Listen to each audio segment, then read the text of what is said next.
வணக்கம். நான் உங்க அடக்கினர். வணக்கம்.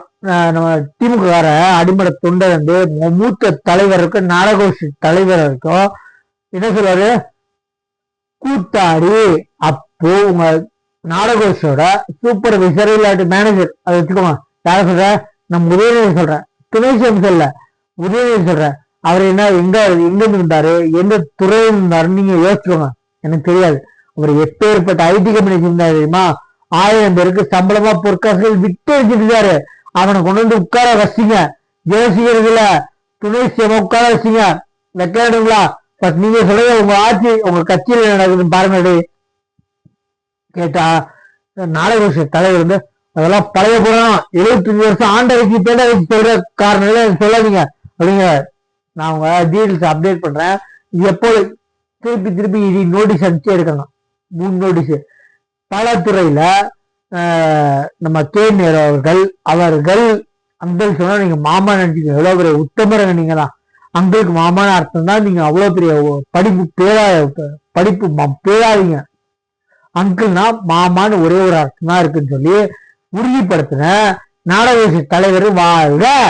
என்ன அங்கிள்னா மாமான்னு உனக்கு யாரா சொன்னா? நாங்கெல்லாம் தற்குறி, நீ மேலாவி. அங்கிளுக்கு ஒரே ஒரு அர்த்தம் மாமா. நாங்க சொல்லிய குத்தமிழ் நெஞ்சு குறுகுறுக்கும். நான் எந்த கட்சிக்கும் சப்போர்ட் பண்றதில்ல, எந்த கட்சியோட ஃபேன்ஸும் இல்லை, எந்த கட்சியோட தொண்டும் இல்லை. நினைச்சுக்கோ. நான் தமிழ்நாட்டுல இல்ல, தமிழ்நாட்டுல தான் பிறந்த வளர்ந்த படிச்சேன்.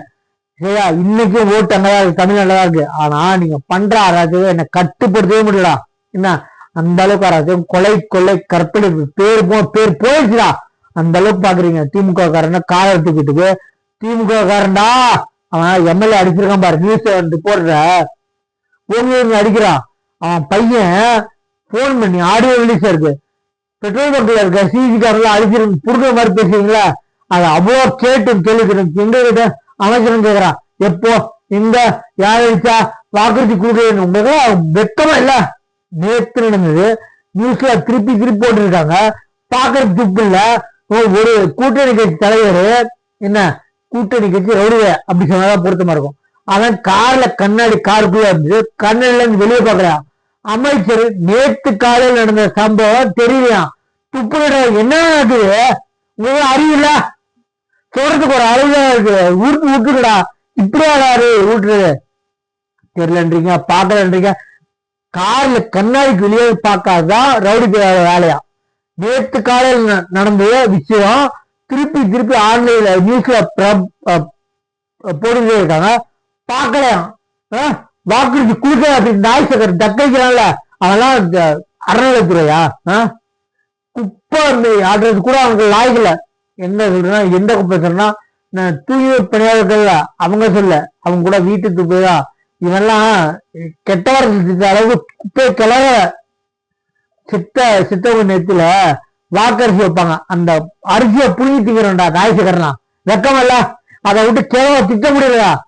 நெத்தியில இருக்க வாக்கரிசி ஒரு ரோடு அதெல்லாம் திமுக அடிச்சிருப்பான். திமுக யாரு பிரபலமான அந்த உருவாக்குள்ள தூக்கிட்டு இருப்பான். கோமணத்தை அவுத்து விட்டுருவாங்க. அதெல்லாம் கோமணத்தை அவுத்துட்டு இவங்க ஓடி போனவங்க மட்டும் பிரபலம் இல்ல, கோமணத்தை அவுத்து விட்டு ஓடுறதுக்கும் பிரபலம். அதே மாதிரி அவுத்து போட்டு ஓடுறதுக்கும் பிரபலம்.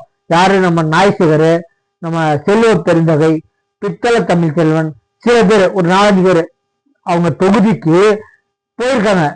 மக்கள் நம்ம நாடக தலைவருக்கு விரட்டி அடிச்சாங்க. கோபேக் ஸ்டாலின் அப்படின்னு வச்சிருக்காங்க போர்டு.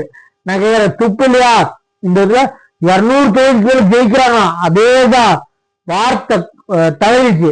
200 தொகுதிக்கு மேல நாங்க டெபாசிட் வாங்க மாட்டோம், அடிமட்ட லெவலுக்கு நாங்க போய் சொல்லுங்க. புரியுதா? பேச்சு மாறும். வாய் தவறி சொல்லிட்டீங்க.